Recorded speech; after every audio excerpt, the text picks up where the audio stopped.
Décidément, nous sommes vraiment gâtés cette saison. Quel bonheur! Quel bonheur de voir encore un classico le 26 avril. Notez-le dans vos agendas. Dans un peu plus de 3 semaines, à l'heure où je m'exprime, en finale de Coupe du Roi, donc pour un match hautement décisif, nous aurons bien un classico.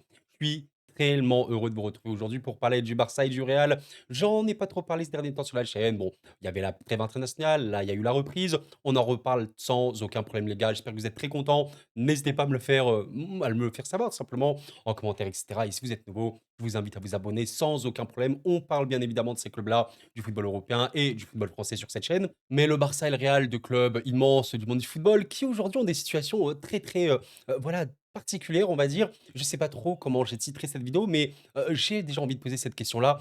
À quel point le Real Madrid a une chance de vaincre le Barça cette saison? À quel point le Real peut battre ce Barça? Alors oui, ça paraît fou de dire ça comme ça, mais c'est une vérité et je pense qu'il y a personne qui s'en doute. Je rappelle quand même d'ailleurs que voilà, le Real Madrid s'est, qualifié en éliminant la Real Sociedad après un match retour tellement symptomatique en vérité de toute la qualité madrilène parce que non, les gars, faut quand même dire les choses. Le Real Madrid n'est pas une équipe pourrie. C'est une équipe qui reste dangereuse, qui a des individualités très très très fortes, même si collectivement, on le sait très très bien, c'est compliqué. Mais voilà, ce 4-4, il représente vraiment toute cette qualité madrilène et également ses gros problèmes. Mais effectivement, de l'autre côté, on a eu le Barça qui s'est qualifié face à l'Atlético Madrid. Un Barça qui est un vainqueur en 2025. Et oui, il faut le dire. Et je pense qu'aujourd'hui, personne de lucide, d'honnête te dira que le Barça aujourd'hui n'est pas soit la meilleure équipe du monde, soit à minima dans les 2 meilleures équipes du monde. Oui, c'est une vérité, le Barça aujourd'hui est à un niveau formidable et je pense que les Madrilènes en ont parfaitement conscience et l'immense tâche, elle est réellement là. C'est vraiment une tâche exceptionnelle qui attend le Real Madrid. Parce que oui, ce Real Madrid, bon, quand tu regardes un petit peu le classement actuellement de ce club, en Liga avec le Barça, c'est très très simple. Le Barça est actuellement leader de la Liga et sans débat, comme on l'a bien expliqué, la meilleure équipe d'Espagne, comme évidemment peut-être une des meilleures équipes d'Europe. Avec 3 points d'écart entre les équipes, bon, on pourrait se dire ça va. Mais dans les faits, le Real Madrid a perdu des matchs contre des équipes qu'on sait importantes en Europe, enfin, avec un niveau plus ou moins bon, on va dire. En Espagne, notamment eu cette défaite contre l'Athletic Club, on s'en souvient, avec notamment un penalty manqué par Kylian où il n'était pas dans une bonne phase. Il est très très bien revenu. On se souvient évidemment d'un match contre Liverpool pour le Real qui était très très compliqué, un match contre le LOSC qu'ils ont perdu, même s'ils ont, je pense, eu une fin de match qui était plutôt bonne. On se souvient également de ce match-là perdu au Bernabéu contre Milan. Ouais, cette saison, le Real Madrid, dans les gros matchs, alors a eu de la réussite et a eu, des vraies, bonnes performances. Je pense notamment que je pense sur celle-ci, il y a pas de problème. Une qualification un peu ric-rac, on va dire, face à l'Atlético Madrid au tir au but, mais c'est passé. Mais évidemment, ce qui fait beaucoup parler et c'est un peu le but de faire cette vidéo-là, déjà pour reparler de ces clubs-là, pour faire une petite mise à jour. Ce qui fait parler, eh oui, on doit l'évoquer. Mesdames, messieurs, le Real Madrid et le Barça se sont déjà affrontés cette année et 2 fois. Et 2 fois, c'était très, très, très compliqué. Le Barça a mis 9 buts au Real Madrid en 2 matchs. Je pense que si tu es madrilène, de manière totalement légitime, tu peux te poser des questions. Est-ce que le Real Madrid va encore prendre une humiliation? Parce que oui, disons les termes, ce sont des humiliations, c'est très, très, énervé, ça fait très, très mal. Mais est-ce que cette fois-ci, le Real peut inverser la tendance? Je vous propose d'en parler aujourd'hui. Je rappelle que je n'ai pas du tout la science infuse et cetera, je n'ai pas la vérité, c'est simplement un débat. Aujourd'hui, bien sûr que je pense que tout le monde a vraiment conscience que, le Barça est fort, il y a pas de problème là-dessus. Ils vont vraiment, vraiment poser des grosses, grosses, grosses difficultés à cette équipe du Real. Mais à quel point ce Real Madrid-là peut répondre? Parce que voilà, comme je l'ai évoqué dans l'introduction, ce Real Madrid a des faiblesses réelles d'un point de vue collectif qu'on nous verrons dans cette vidéo, il n'y a pas de problème là-dessus. Elle reste quand même une équipe qui a, bah, avec une valeur d'1,27 milliard, je crois, à ma connaissance, que c'est l'effectif le plus valorisé d'Europe et vraiment de manière importante, hein. Pour vous dire, le Barça, également extrêmement bien valorisé, normal. Il est quand même, voilà, avec, une petite différence, sur le Real Madrid là-dessus. Pourquoi? Bah, notamment parce que le Real a parmi littéralement, et j'insiste là-dessus, les joueurs les plus cotés du football mondial. Il suffit simplement de regarder les, 5 joueurs les plus cotés du Real Madrid. Le cinquième, c'est Rodrigo à 100 millions. Je sais pas si vous vous rendez compte.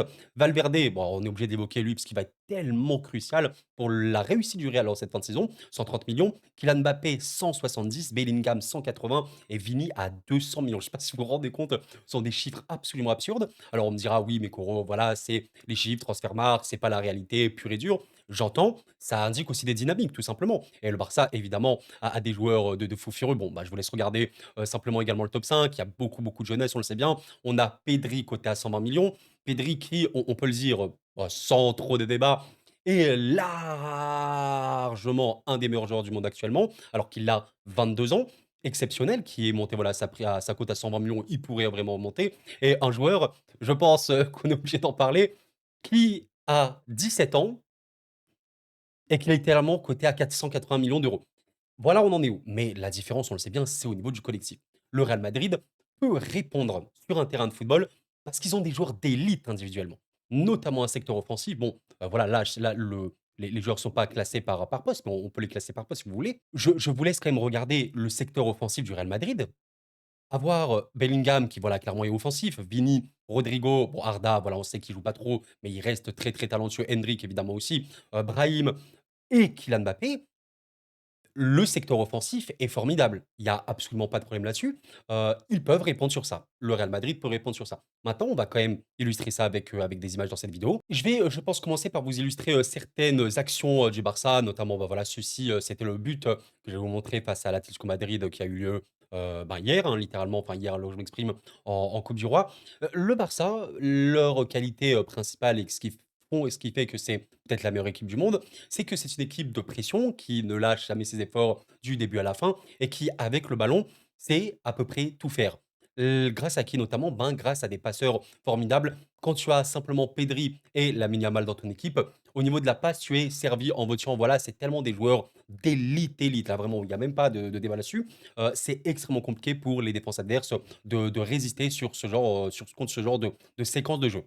Par exemple, ici, sur cette action, quelque chose de très, très simple est vu. La passe de Rafinha ici avec, une petite combinaison avec Pedri, va permettre de battre le bloc de l'Atlético Madrid qui, on le sait, peut être très, très, très solide et d'ailleurs, le Real Madrid a affronté l'Atlético en huitième de Ligue des Champions, donc ils le savent pertinemment.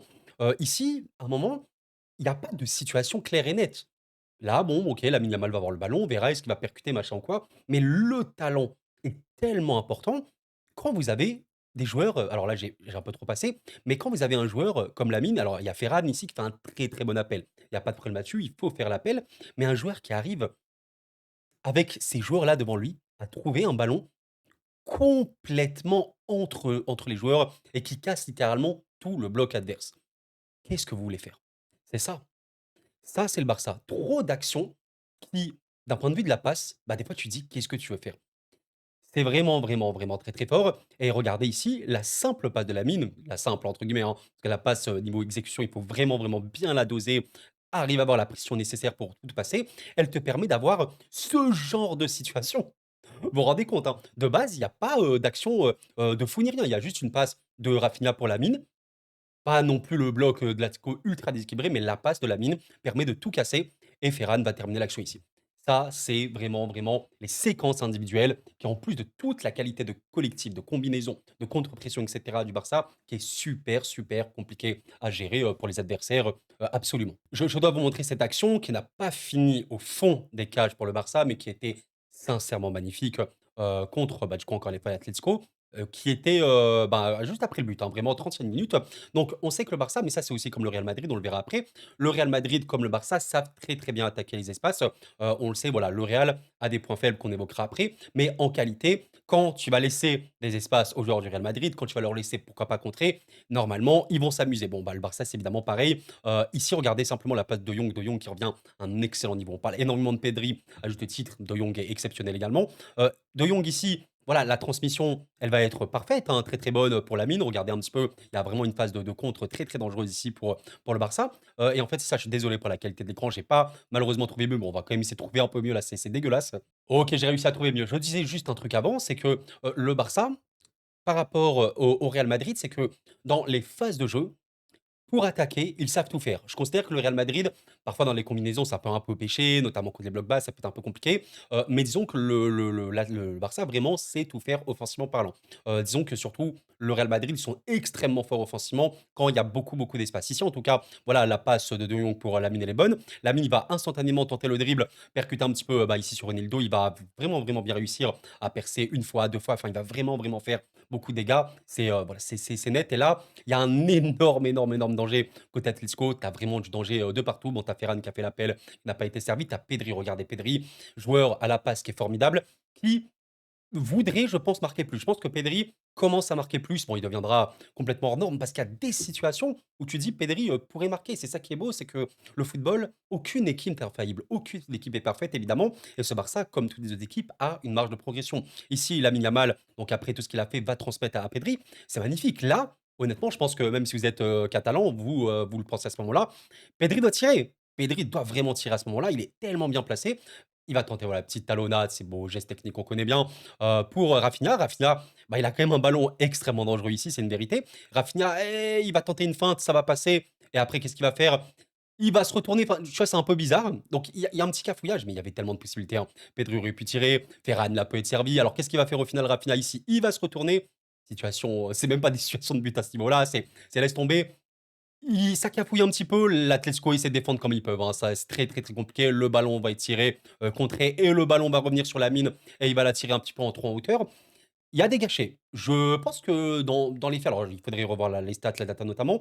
Je pense que le Barça a raté quand même beaucoup d'occasions cette saison. Il y aurait vraiment pu avoir mieux. Alors là, ça aurait été pire encore au niveau but. Mais globalement, vous voyez que le danger, il est de partout. Là, il y a eu une simple contre, hein, qu'il faut vraiment bien réussir à exécuter. Mais quand tu as des joueurs à la passe ou au dribble, comme Lamine, c'est très très facile. Et tu as énormément de présence, soit entrée de surface, là, vous voyez pas, il y a De Jong ici. Euh, il y a énormément de présence et trop de possibilités de marquer. Là, ça n'a pas fini au fond du but, mais tu vois que un petit dribble, une petite passe, tout peut se disloquer, chez l'adversaire. Si on doit parler de la principale faiblesse du Barça, même si vraiment il y en a encore une fois très, très peu, bah, c'est une équipe qui a besoin du ballon, grosso modo, pour quand même réussir à imposer son jeu, à imposer son rythme et disons que si elle n'arrive pas, comme toutes les équipes de pression, comme le PSG par exemple ou comme le Bayern, si elle n'arrive pas à réussir son contre-pression, à vite récupérer le ballon, elle peut être exposée. Là, ici, on a eu une action bah, où Sorloth a marqué, mais le but a été refusé hors jeu parce que oui, le Barça est un spécialiste du hors jeu cette saison, on le sait très, très bien.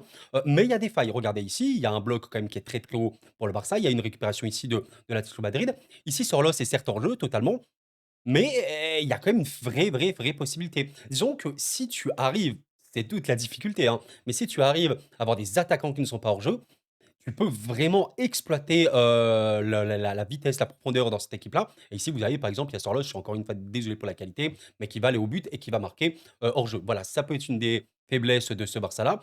C'est vraiment une faiblesse minime parce qu'ils peuvent compenser ça par une très grosse rigueur tactique pour ne pas être hors jeu. Le gardien peut également être une faiblesse, même si voilà, en ce moment, Chesney ne prend pas des milliards de buts. Voilà, on sait qu'il y a toujours ce débat du gardien au Barça, on le sait très bien. Mais bon, je vous le rappelle, hein, Real Madrid-Barcelone, et oui, je pense que ce match-là, il a aussi été marquant pour quelque chose. Regardez un petit peu ici, hors-jeu.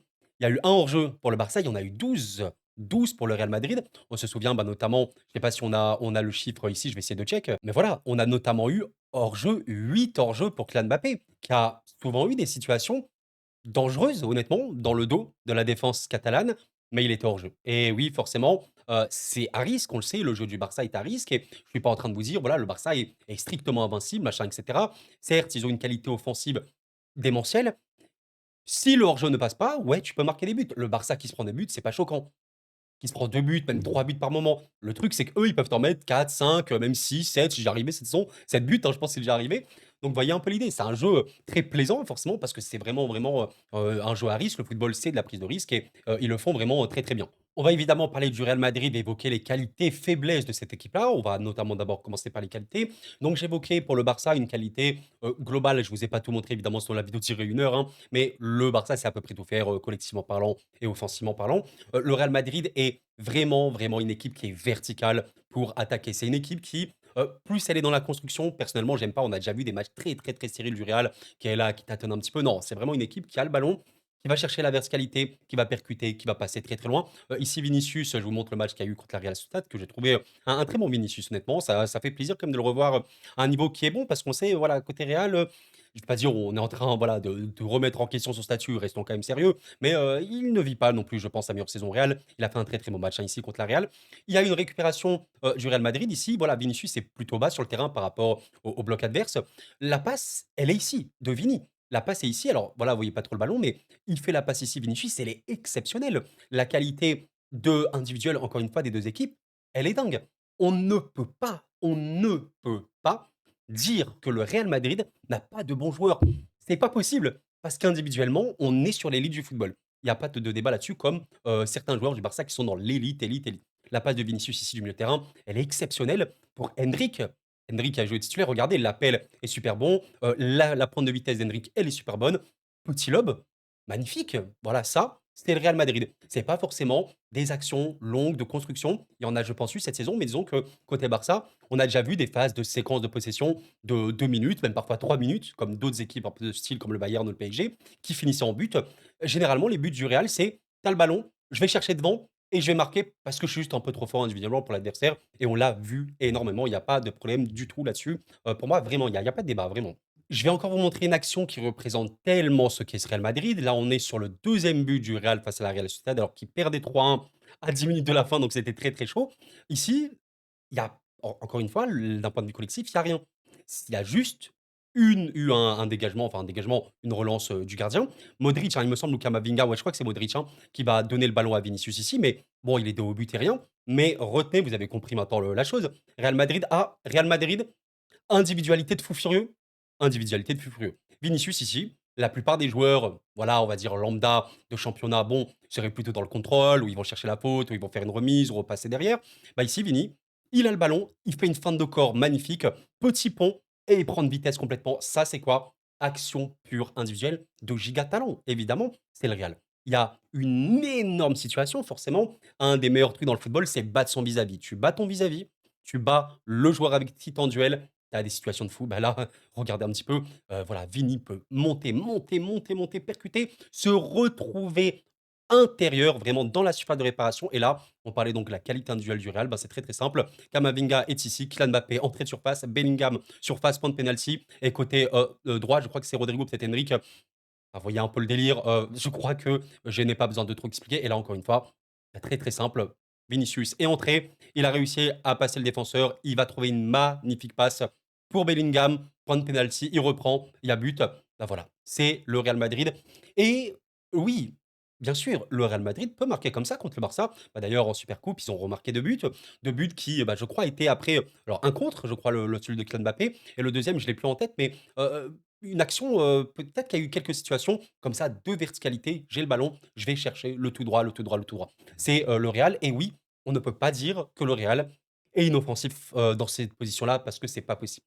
Non. Pour faire le jeu, ça peut être compliqué. Par contre, pour essayer directement de, chercher les espaces, chercher la percussion, ça peut faire des dégâts à absolument n'importe qui. N'importe qui. On l'a notamment vu, bah, contre City, hein, où City est un peu plus dans une équipe d'être proactif, avec le ballon. On l'a bien vu. On l'a bien vu, sur, ces points-là.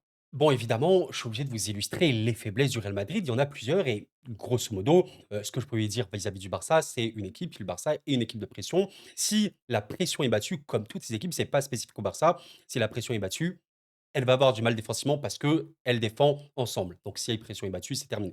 Mais le problème, c'est que le Real Madrid n'est pas une équipe de pression et on le sait très, très bien. Je vais vous montrer notamment cette séquence-là. Il y a, la Real Sociedad qui est à la 72e minute, enfin, un peu installée quand même dans le camp du Real Madrid et voilà une sorte de fausse pression, c'est très, très bien et les supporters du Real le savent en 1er, que des attaquants, notamment Kylian, notamment, Vini, ne font pas les efforts défensifs nécessaires, ne font pas tout le travail de pression, rien que de placement. Ça crée des déséquilibres très, très importants. Ici, je vous laisse regarder simplement ce qui va se passer. Le centre joueur de la Real Sociedad pour le côté opposé, ça va vraiment créer énormément de dégâts. Tu te retrouves avec Camavinga qui doit défendre sur le côté. Une vraie, vraie, vraie faiblesse côté Real Madrid, c'est les latéraux. Entre voilà, Vasquez notamment, qu'on sait qui peut être très bon hein, offensivement, qui limite en vrai peut être un milieu de terrain, mais défensivement c'est très compliqué.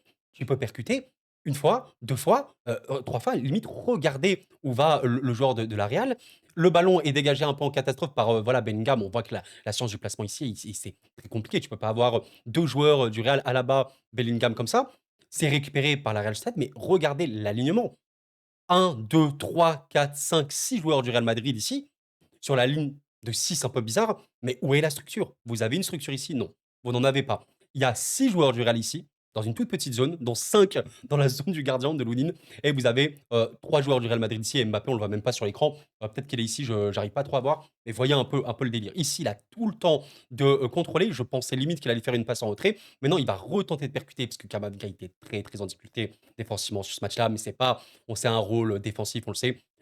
Il est passé, il a réussi à rentrer, s'il vous plaît, ici. Ici sur le terrain, il a, tiré et c'est d'Alaba.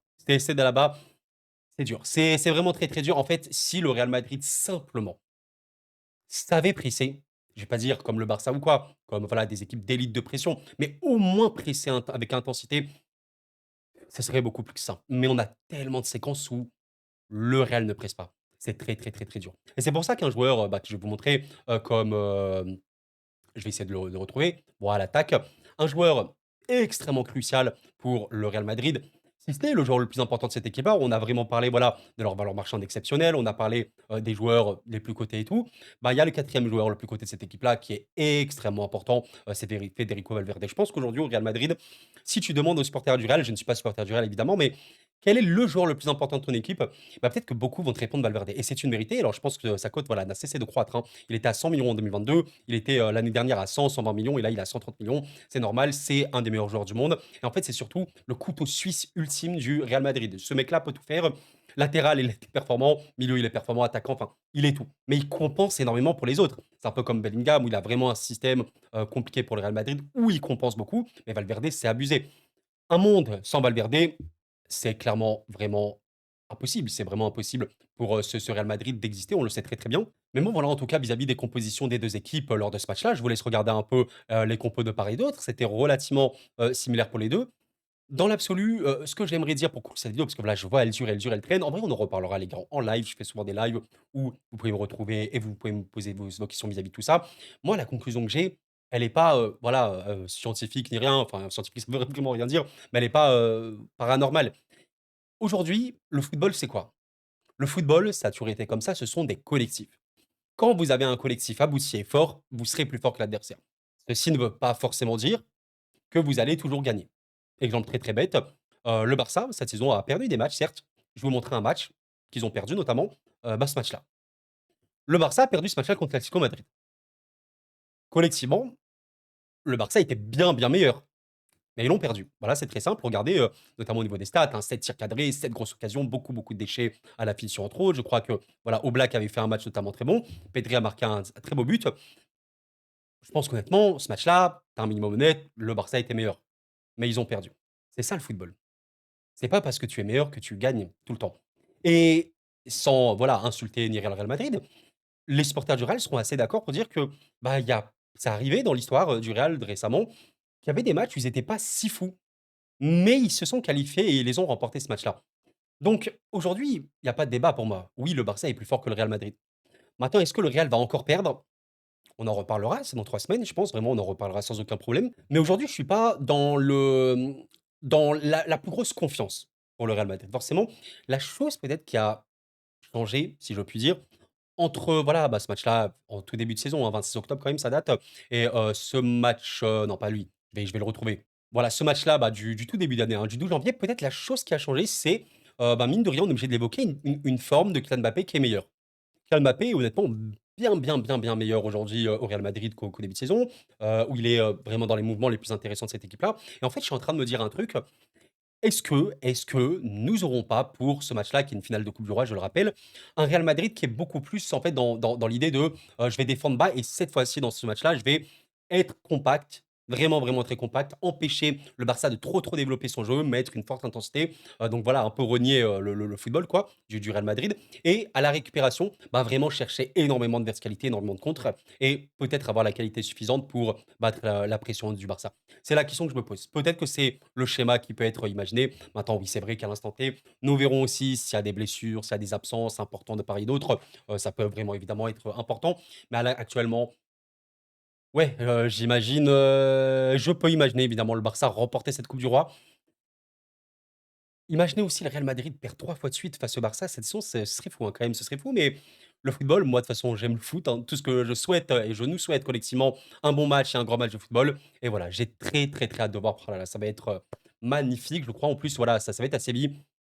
Magnifique les gars, magnifique, sincèrement. Eh bien écoutez les gars, c'est la fin de cette vidéo. J'espère vraiment que vous l'avez apprécié. Pensez au like avant de partir, c'est le meilleur moyen de m'aider. Vous me dites en commentaire. Bon, j'aurais voulu faire cette vidéo d'une autre manière aussi un peu plus développée sur certains aspects. J'ai pas pu, j'ai très peu de temps honnêtement en ce moment. IRL, j'ai pas mal de choses à régler, mais je voulais vous faire cette vidéo. C'est pas possible, je devais vous la faire voilà, avant cette reprise, bah, littéralement de la Coupe du Roi, enfin plutôt après quoi. Vous avez compris l'idée. Je vous remercie encore une fois de l'avoir suivi. Vous me faites vos retours. D'ici là, portez-vous bien, les amis. C'était Kuro. Prenez soin de vous et la paix sur vous.